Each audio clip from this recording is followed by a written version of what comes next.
He's president and CEO of the Conference Board and a CNBC contributor. Steve, it's great to have you here because I would like to know what kind of conversations you're having right now, what that can tell us about what's really happening on the front lines of the economy.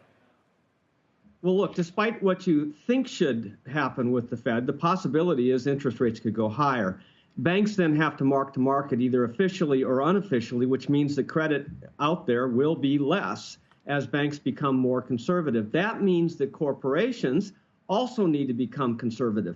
I was running Office Depot during the financial crisis, sitting there happily at investment grade credit. The banks started going, and you say, well, how's that going to impact me? Bam, credit dried up. You know, the rating agencies, do things retroactively. Sometimes they do things without a lot of information. They downgraded whole sectors.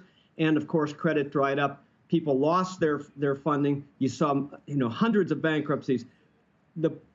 The CEOs of America today need to be looking at their balance sheets and becoming more conservative, raising cash, drawing down on their revolvers, because you don't know, right? And you can't take the risk because it could be a really bad risk if you run out of liquidity. And so that's the key thing here is that CEOs are looking at liquidity. They're looking at the possibility that the Fed could go even higher. They could go to 6%. Whether or not we think they should, it could happen, and therefore companies need to buckle down and to batten the hatches on their balance sheets. And tactically speaking, Barry, where would you be sort of most interested in having exposure to what parts of the market right now? A little bit of a spoiler here, alert here. The title of my weekly note is Supply Destruction, right? And the idea is, if you look at the small business sector, for example, and this is crucial, I think, the BLS birth-death model estimation of small businesses is notorious for not catching turning points.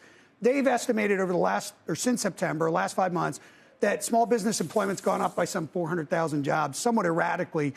The newly constructed ADP survey has 5 consecutive months of contraction in small business employment, and the NFIB small business survey is showing a similar downward trajectory for small business employment. So if small business was already teetering, they tend to be financed more with floating rate debt as opposed to terming out through IG credit. Of course. And then you hit them with a credit supply shock, which we were already struggling with a little bit given the senior loan officer survey tightening lending standards. But clearly, to the other guest's point, they are likely to see the supply of credit evaporate. So you go, okay, well, small business in general is going to be hit by this.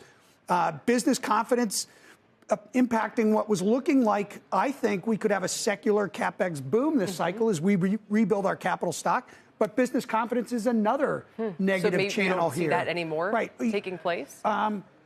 I think that's a real risk, right? And this is what I think the Fed is missing. So we'll be looking every week at the weekly Fed H8 data to see what happens to that credit creation episode. But there's a real serious risk here that I think, Rob Kaplan and Eric Rosengren both said it, which is, trying to separate macro-pru policy from monetary policy in a situation like this is an exercise in futility. You're supposed to focus on risk management, and that's where I think we've gone awry.